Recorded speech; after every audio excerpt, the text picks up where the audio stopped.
कहानी स्टार्ट होती है और हमें एक गॉडेस का स्टेचू दिखाया जाता है, यानी कि एक देवी की मूर्ति को दिखाया जाता है जो कि अनाज और दौलत का सिंबल थी। और ये दुनिया का मानने का एक जरिया था कि वो अपनी दौलत को पैदा करती और बांटती है। और अब इस मूवी में ऐसा माना जाता है कि जब ये दुनिया नहीं बनी थी तो इस देवी ने बहुत सारे बच्चों को जन्म दिया, यानी कि पैदा किया था। यहाँ पर जो इसका पहला बेटा हस्तर था, जिससे वो बहुत ज्यादा प्यार करती थी, लेकिन वो इसकी सारी दौलत, अनाज और इसकी पावर्स को खुद लेना चाहता था। उसने अपनी माँ से सारा सोना तो ले लिया, लेकिन जब वो बाकी अनाज को लेने लगा तो उसके बाकी बहन भाइयों ने उस पर अटैक कर दिया और उन लोगों ने अनाज को बचा लिया। और यहाँ पर उसके बहन भाई उसे मारने ही वाले थे, लेकिन जो हमें मूवी के स्टार्ट में दिखाई जाने वाली मूर्ति है उसने उसको बचा लिया। पर अब उसकी लालच की उसको ये सजा मिली कि कोई भी वहाँ पर उसकी पूजा को नहीं करेगा। और सालों गुजर जाते हैं और वो अपने बेटे को अपने अंदर छुपा कर रखती है। अब वो जगह तुम्बाड़, जहाँ पर उस मूर्ति ने अपने बेटे को अपने साथ रखा हुआ था, तभी वहाँ पर वो लोग उस जगह को टेम्पल बना देते हैं और वो हस्तर की पूजा करने लगते हैं, जिसकी पूजा यानी कि इबादत करने से मना किया गया था, क्योंकि सब लोग अब उसकी पूजा करने लग गए थे। तो ये देखते हुए उनके बाकी देवताओं को यानी कि बाकी गॉडेस को गुस्सा आ जाता है। इस वजह से जिस जगह पर हस्तर का टेम्पल बनाया गया था, अब वहाँ पर बाकी देवताओं ने उस गाँव को कर्ज में ले लिया। और अब इस वजह से उस गाँव में बहुत ज्यादा बारिश शुरू हो गई, जो कि कभी नहीं रुक रही थी। और अब काफी साल गुजर जाने के बाद हमें इस गांव तुम्बाड़ में एक औरत को दिखाया जाता है। अब वो औरत एक सरकार के बाड़े में आती है और यहाँ पर एक ही पंडित जिंदा था जिसका नाम था सरकार, इसीलिए इस जगह को सरकार का बाड़ा कहा जाता था। यहाँ पर आकर वो सरकार से गोल्ड का कॉइन मांगती है, लेकिन सरकार उसको जवाब देता है कि ये कॉइन ऐसे नहीं मिलता, इसके लिए कुछ न कुछ करना पड़ता है। इसके बाद सीन शिफ्ट होता है उस औरत के दोनों बेटों की तरफ। इसके बड़े बेटे का नाम विनायक राव और छोटे बेटे का नाम सदाशिव राव था। और यहाँ पर दोनों बेटे अपनी माँ का इंतजार कर रहे होते हैं, क्योंकि वो रोजाना उस सरकार के पास जाया करती थी और आज वो काफी ज्यादा लेट हो गई थी। और यहाँ पर इसके दोनों बेटे आपस में बात करते हैं कि दादी को खाना कौन देगा। बेसिकली इनके घर में एक बूढ़ी औरत रहती है जिसको ये सब लोग दादी कहते थे, और उस दादी की एज बहुत ज्यादा थी और उनकी पूरी बॉडी बुरी तरह से खराब हो चुकी थी। इसके बाद उसके दोनों बेटे दरवाजा खोलकर घर के अंदर आ जाते हैं और थोड़ी ही देर बाद उनकी माँ भी आ जाती है। तभी उसका बेटा अपनी माँ से पूछता है कि क्या आपको गोल्ड का कॉइन मिला है। यहाँ पर सीन शिफ्ट होता है और उन सबको पता चलता है कि सरकार की डेथ हो गई है। वो लोग उस सरकार का फ्यूनरल करते हैं। इसके बाद वो औरत अपने बेटों से कहती है कि वो लोग यहाँ पर नहीं रहेंगे। तो आप सभी लोग जानते हैं कि ये कहानी हमें बहुत ही पुरानी दिखाई गई है। उस वक्त में गाड़ी या मोटरसाइकिल नहीं हुआ करते थे। तभी ये औरत अपने बेटों को दूसरे शहर जाने का कहती है। इसके बाद सीन शिफ्ट होता है और हमें दिखाया जाता है कि उसका एक बेटा दरख्त की टहनी पर बैठा हुआ था। तभी वो अचानक वहाँ से गिर जाता है और बहुत ज्यादा जख्मी हो जाता है। तभी उसका दूसरा भाई विनायक राव अपनी माँ को बुलाने के लिए जाता है और उसकी माँ उसको वैद्य के पास लेकर चली जाती है। तभी उसका बेटा विनायक राव से पूछता है कि अगर दादी को भूख लगे तो मैं उसको क्या कहूँ। तभी विनायक राव की माँ उसको कहती है कि उसको खाना दे देना, और अगर इससे ज्यादा वो तंग करे तो उसको कह देना दादी सो जा वरना हस्तर आ जाएगा। और इसके बाद सेम ऐसे ही होता है। और फिर अचानक से उसकी दादी उसको कहती है कि क्या तुम्हें खजाना चाहिए। तभी विनायक लालच में आकर उसके दरवाजे के पास चला जाता है कि शायद दादी खजाने का रास्ता बता दे। जब विनायक अंदर आता है तो दादी उसको कहती है कि सरकार के बाड़े में खजाना है। इससे पहले विनायक कुछ और पूछता दादी उस पर अटैक कर देती है और दादी उसको पकड़कर मारने लगती है और कहती है कि आज मैं तुम्हें खा जाऊंगी। और विनायक यहाँ पर उस नाम को याद करने की बहुत कोशिश करता है जो उसकी माँ उसको बता कर गई थी, और दादी विनायक को खींचकर उसकी गर्दन काटने के लिए उसको अंदर ले जाती है।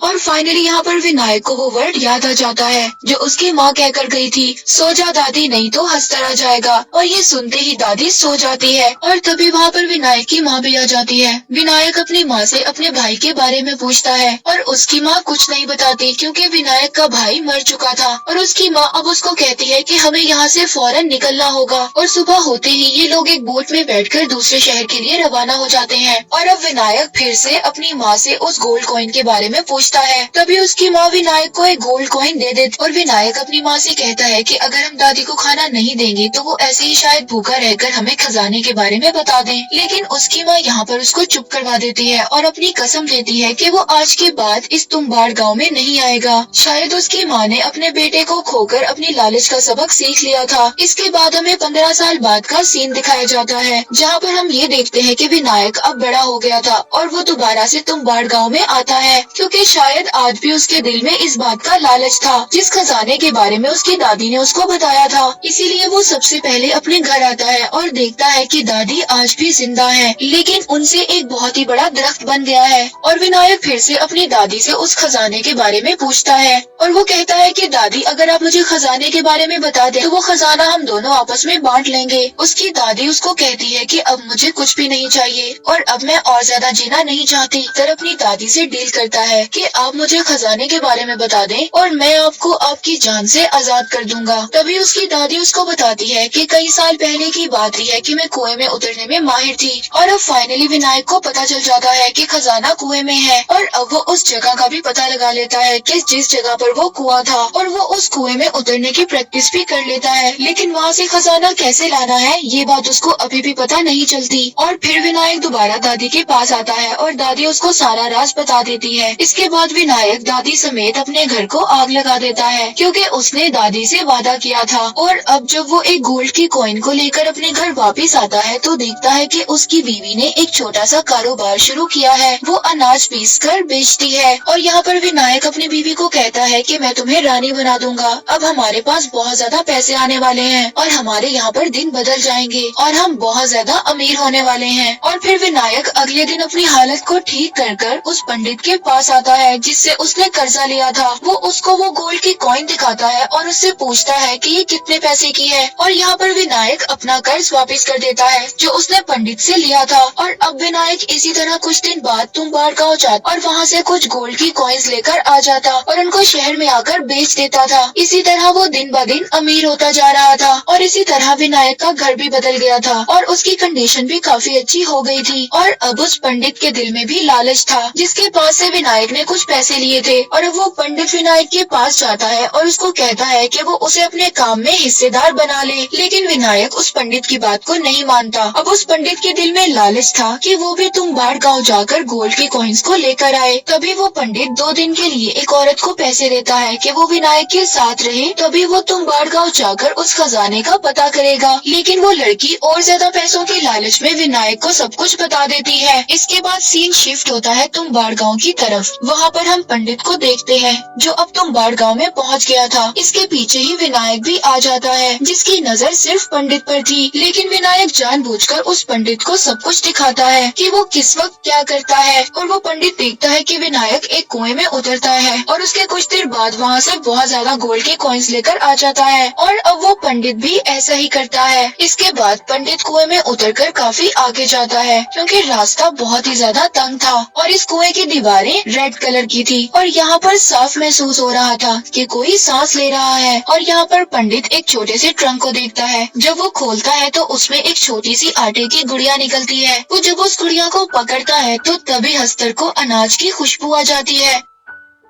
अब वो हंसकर उस गुड़िया के साथ ही पंडित को भी खा जाता है। इसके थोड़ी देर बाद ही वहाँ पर विनायक आ जाता है और वो देखता है कि पंडित का भी वही हाल था जो उसकी दादी का था। लेकिन पंडित ने कभी शायद विनायक की मदद की थी, इसीलिए वो उसकी मदद करता है और उसको उसकी जान से आजाद कर देता है क्योंकि शायद वो बहुत ज्यादा दुख में था। बेसिकली यहाँ पर एक वरदान था क्योंकि इंसान कभी भी हमेशा जिंदा नहीं रह सकता। लेकिन हस्तर का ये कर्ज था कि कोई भी जब उसकी जगह पर आएगा या वो उसको काट लेगा तो वो इंसान हमेशा के लिए जिंदा हो जाएगा। लेकिन हमेशा जिंदा रहने के साथ ही उस इंसान की बॉडी पूरी तरह से खराब हो जाएगी, जैसे कि हमें स्टार्ट में दादी की बॉडी को दिखाया गया था या फिर अब इस पंडित की बॉडी को दिखाया गया है। इसके बाद आगे कहानी शिफ्ट होती है कुछ साल बाद। हम यहाँ पर देखते हैं कि विनायक का एक बड़ा बेटा है जिसका एक पाँव खराब था और विनायक अपने ही घर में अपने बेटे को एक छोटा सा वर्क स्टेशन बना कर देता है जहाँ पर वो कुएं में नीचे उतरने की प्रैक्टिस करता है और रोजाना रोजाना इस बात को नोट करता है कि उसने ये काम कितने सेकंड या कितने वक्त में पूरा किया। और अब यहाँ पर गवर्नमेंट ने उस गांव को अपने अंडर लेने का फैसला कर लिया था। और अब जब ये बात विनायक को पता चलती है तो वो बहुत ज्यादा परेशान हो जाता है कि अब वो कैसे वहाँ पर जाकर गोल्ड के कॉइन्स को लेकर आएगा, क्योंकि विनायक अब बूढ़ा होता जा रहा था। इसीलिए अब वो अपने बेटे को इस चीज की ट्रेनिंग देना स्टार्ट करता है। और अब विनायक अपने बेटे को लेकर तुम्बाड़ गाँव आ जाता है और उसको यहाँ पर लाकर आटे की गुड़िया बनाना भी सिखाता है और कहता है कि तुम आटे की गुड़िया में थोड़े से पत्थरों को भी शामिल कर देना, क्योंकि हस्तर खाते हुए काफी टाइम लगाएगा और चोरी करने में भी वक्त मिल जाएगा। अब विनायक और उसका बेटा जब कुएं के अंदर जाते हैं तो विनायक का बेटा अपने पास गलती से एक आटे की गुड़िया को रख लेता है, जिसे देखकर हस्तर वहाँ पर फौरन आ जाता है। इसके बाद विनायक और उसका बेटा ऊपर आ जाते हैं और विनायक अपने बेटे को डांटता है, लेकिन विनायक के बेटे ने वहाँ से एक गोल्ड की कॉइन्स को उठा लिया था। इसके बाद विनायक का बेटा कहता है कि हम हस्तर को एक ही गुड़िया देते हैं, अगर इसी तरह हम हस्तर को बहुत ज्यादा आटे की गुड़िया दें तो वो उनको खाने में बिजी हो जाएगा और हम बहुत सारा गोल्ड वहाँ से ला सकते हैं। और फिर अगले दिन विनायक और उसका बेटा अपने प्लान पर इम्प्लीमेंट करते हैं। इसके बाद विनायक और उसका बेटा बहुत ज्यादा आटा लेकर तुम्बाड़ गाँव की तरफ चले जाते हैं और वो दोनों उस कुएं के बाहर बैठकर बहुत ज्यादा गुड़िया बनाते हैं। और अब वो जैसे ही कुएं में उतरते हैं वो ट्रंक के इर्द गिर्द आटे का घेरा बना देते हैं, जिसकी वजह से हस्तर उनके करीब नहीं आ सकेगा और वो बहुत सारे गुड़िया को वहाँ पर फेंक देते हैं। और वो जैसे ही इन गुड़िया को फेंकते हैं तो जितनी ज्यादा गुड़िया होती हैं वहाँ पर उतने ज्यादा हस्तर आ जाते हैं, लेकिन जो उन लोगों ने आटे का दायरा बनाया था उसके पास हस्तर नहीं आ सकता था, क्योंकि उसका रीजन ये था कि हस्तर ने अपनी माँ से सारी दौलत ले ली थी। लेकिन जब वो अनाज लेने लगा था तो उसके भाइयों ने उस पर अटैक कर दिया था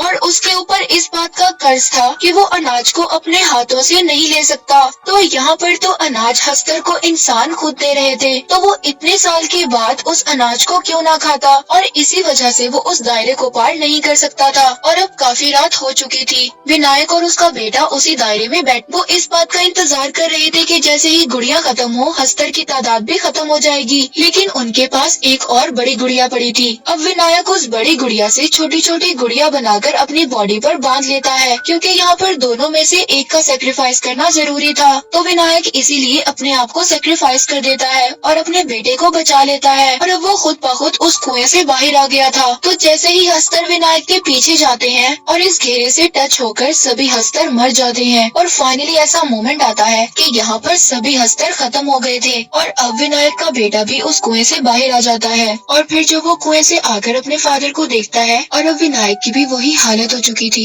जो कि उसकी दादी और उस पंडित की थी। और यहाँ पर वो अपने बेटे को गोल्ड की कॉइन्स की एक थैली देता है। विनायक अपने बेटे से कहता है कि तुम्हें यही सब चाहिए था, लेकिन तभी विनायक के बेटे को उसकी कही हुई बात याद आती है कि हमें ऐसी जिंदगी का क्या फायदा, हम हस्तर के वरदान से जिंदा तो हो जाएंगे लेकिन ऐसी जिंदगी का क्या फायदा जो बहुत ज्यादा दुख और तकलीफ में हो। और यहाँ पर यही सब सोचकर वो अपने फादर की बॉडी को जला देता है। और इस मूवी से हमें ये मॉडल मिलता है, ग्रीड इज अ कर्स, लालच बुरी बला है। और यहीं पर मूवी एंड हो जाती है।